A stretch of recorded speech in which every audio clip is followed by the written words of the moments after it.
So that brings us to chapter 3. And chapter three's entire focus was why there was no ocean exploration for the 500 years between the Vikings and Columbus. And so we talked about some different reasons why there was no one going out into the ocean. And the first couple were based on fear of things that might be out there, like sea monsters ready to swallow their ships whole. Or some believe that the sun was so hot in certain places they would be boiled alive in the boiling seas. So the fear of sea monsters and boiling seas was enough to keep some away. But I know that maybe even you would have been brave enough to brave going out into the ocean filled with sea monsters and boiling seas. So there must have been other people in Europe then that would have been as well. So there must be more. Something else that kept people out of the oceans was a lack of technology. Back then, they had square shaped sails, which meant you had very little control over where your ships were going. Whatever way the wind blows, that's the way the ship goes. And so that could be pretty scary. Also, they had really bad maps. What they did have were all different and wrong. The maps they had back in during this time period were ridiculous. Even this map actually comes from after that time period, and you can see just how ridiculous it really is. And so sea monsters and boiling seas were enough to keep some out of the ocean. Now we have to worry about not having control of our ship with the square shaped sails and bad maps.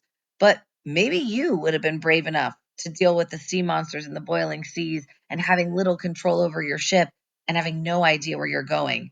So maybe people back then would have too. So there had to be something more.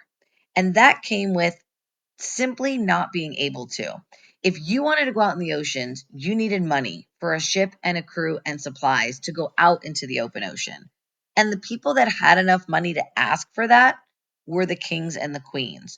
So if you were brave enough to deal with the sea monsters and the boiling seas and the square shaped sails and the bad maps, you would have to go to the kings and queens of Europe and ask for money for a ship and a crew and supplies. And unfortunately, you get the same answer every single time. Money? No way. And it doesn't matter how brave you are, nothing is going to change that. So without money, we're not going out and exploring the oceans. So, ladies and gentlemen, obviously, eventually we do go out and explore the ocean. So eventually those no's will become yeses. And if you are going to get money for a king or queen, you're going to want to get money from a king or queen that has lots of money to give. And we talked about our 5 richest and therefore most powerful countries in Europe. We called them our power countries. So I want you to take a second, see if you can remember what our power countries were, and then we'll go over them. All right, let's see if you were right. We have our wealthiest power countries: Spain, France, Italy, England, and saving the best for last, Spain's fart, Portugal. And so you can see all of our 5 power countries: Spain, France, Italy, England, and stinky Portugal. Okay. So obviously, eventually, those kings and queens are going to go from no, no, no, no, no. And they're saying no because there's no purpose for them to give money on ocean exploration. There's nothing out in the ocean worth getting. But those no's do become yeses. And that happens when there becomes a purpose for going out into the ocean. And that purpose does come and changes everything.